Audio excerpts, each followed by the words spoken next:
केशवपुर गांव में अधिकतर लोग खेती करने वाले ही थे।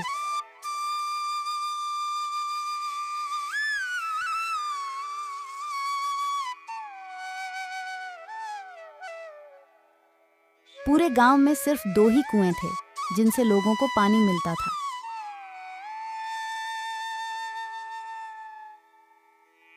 कुछ समय बाद गांव का एक कुआं पूरी तरह सूख गया।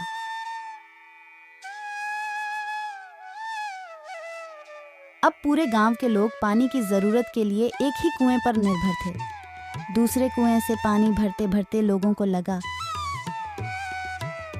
कि कुएं में कोई भूत रहता है।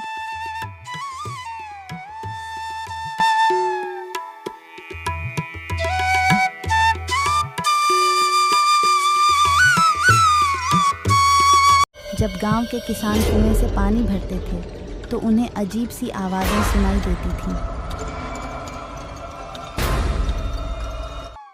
खेती करने वाले पुरुषों की पत्नियां तो डर के मारे कुएं के आसपास भी नहीं आती थीं। धीरे धीरे पूरे गांव में बात फैल गई कि कुआं भूतिया है।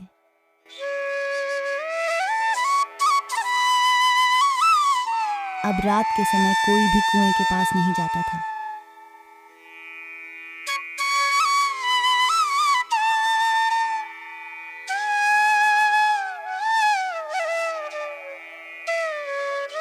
इसी बीच गांव का एक बच्चा कहीं खो गया। काफी ढूंढने के बाद भी बच्चा जब नहीं मिला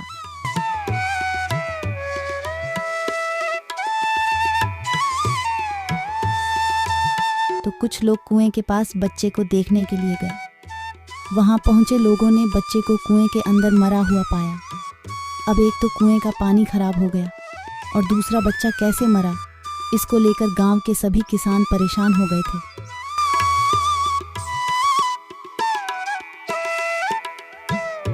सबने एक दिन मिलकर नया कुआं खोदने की सोची।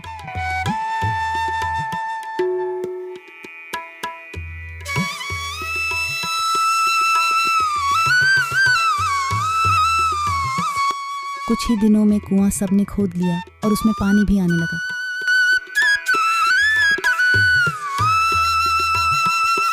अब पूरे गांव के लोग नए कुएं से ही पानी भरते थे और भूतिया कुएं की तरफ जाना सबने बंद कर दिया था।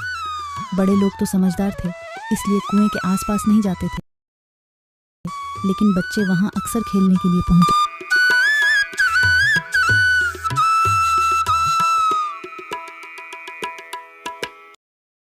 एक दिन 4-5 बच्चे भूतिया कुएं के पास खेल रहे थे। तभी एक बच्चा कुएं में गिर गया।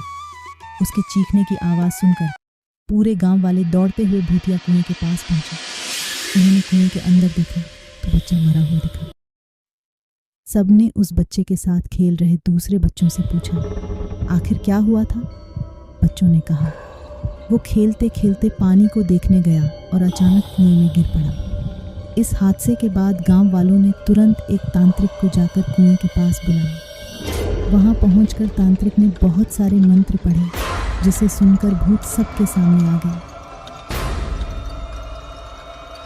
तांत्रिक ने अपनी विद्या का इस्तेमाल करके उस कुएं को छोड़कर जाने के लिए कहा। भूत ने तांत्रिक की बात को मानने से इनकार कर दिया। तुम क्यों नहीं जाओगे?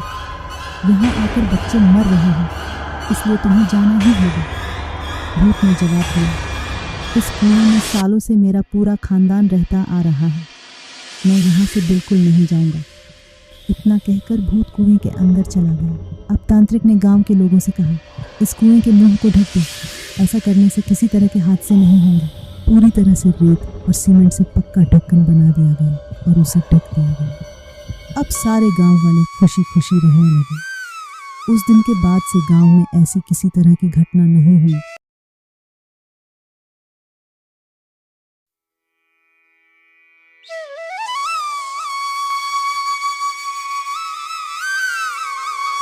एक गांव में द्रोण नाम का ब्राह्मण रहता था।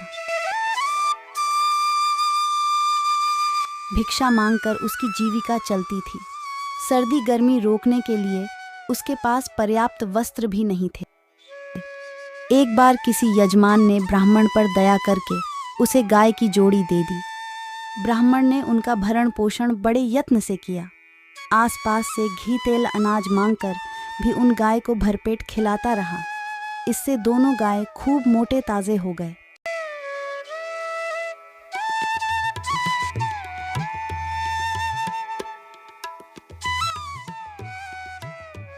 उन्हें देखकर एक चोर के मन में लालच आ गया। उसने चोरी करके दोनों गायों को भगा ले जाने का निश्चय कर लिया। इस निश्चय के साथ जब वह अपने गांव से चला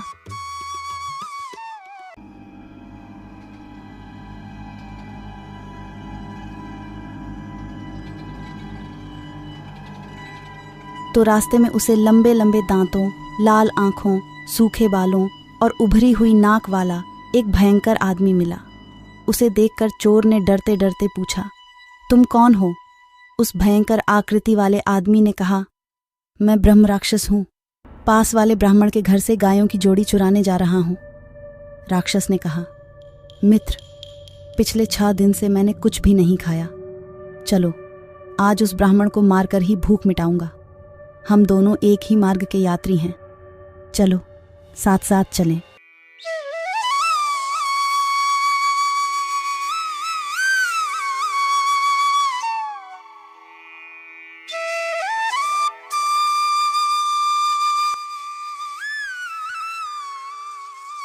शाम को दोनों छिपकर ब्राह्मण के घर में घुस गए। ब्राह्मण के शय्याशायी होने के बाद राक्षस जब उसे खाने के लिए आगे बढ़ने लगा तो चोर ने कहा, मित्र, यह बात न्यायानुकूल नहीं है। पहले मैं गायों की जोड़ी चुरा लूं, तब तू अपना काम करना। राक्षस ने कहा, कभी गायों को चुराते हुए खटका हो गया और ब्राह्मण जाग पड़ा तो अनर्थ हो जाएगा। मैं भूखा ही रह जाऊंगा। इसलिए पहले मुझे ब्राह्मण को खा लेने दे, बाद में तुम चोरी कर लेना। चोर ने उत्तर दिया, ब्राह्मण की हत्या करते हुए यदि ब्राह्मण बच गया और जागकर उसने रखवाली शुरू कर दी तो मैं चोरी नहीं कर सकूंगा। इसलिए पहले मुझे अपना काम कर लेने दे। दोनों में इस तरह की कहासुनी हो ही रही थी कि शोर सुनकर ब्राह्मण जाग उठा। उसे जागा हुआ देख चोर ने ब्राह्मण से कहा, ब्राह्मण, ये राक्षस तेरी जान लेने लगा था। मैंने इसके हाथ से तेरी रक्षा कर दी। राक्षस बोला, ब्राह्मण, ये चोर तेरे गायों को चुराने आया था। मैंने तुझे बचा लिया। इस बातचीत में ब्राह्मण सावधान हो गया। लाठी उठाकर वह अपनी रक्षा के लिए तैयार हो गया। उसे तैयार देखकर दोनों भाग गए।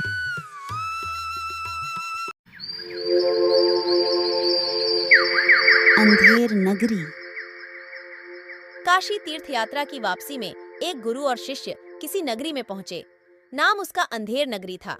शिष्य बाजार में सौदा खरीदने निकला तो वहां हर चीज एक ही भाव, सब धान 22 पसेरी, भाजी टका सेर और खाजा, एक मिठाई भी टका सेर। शिष्य और चीजें खरीदने के झंझट में क्यों पड़ता, 1 टके का सेर भर खाजा खरीद लाया और बहुत खुश होकर अपने गुरु से बोला, गुरुजी, यहाँ तो बड़ा मजा है। खूब सस्ती हैं चीजें, सब टका सेर। देखिए, 1 टका में यह सेर भर खाजा लाया हूँ। हम तो अब कुछ दिन यहीं मौज करेंगे। छोड़िए तीर्थ यात्रा, ये सुख और कहाँ मिलेगा। गुरु समझदार थे, बोले, बच्चा, इसका नाम ही अंधेर नगरी है। यहाँ रहना अच्छा नहीं, जल्दी भाग निकलना चाहिए यहाँ से। वैसे भी साधु का एक ठिकाने पर जमना अच्छा नहीं। कहाँ है साधु रमता भला, पानी बहता भला।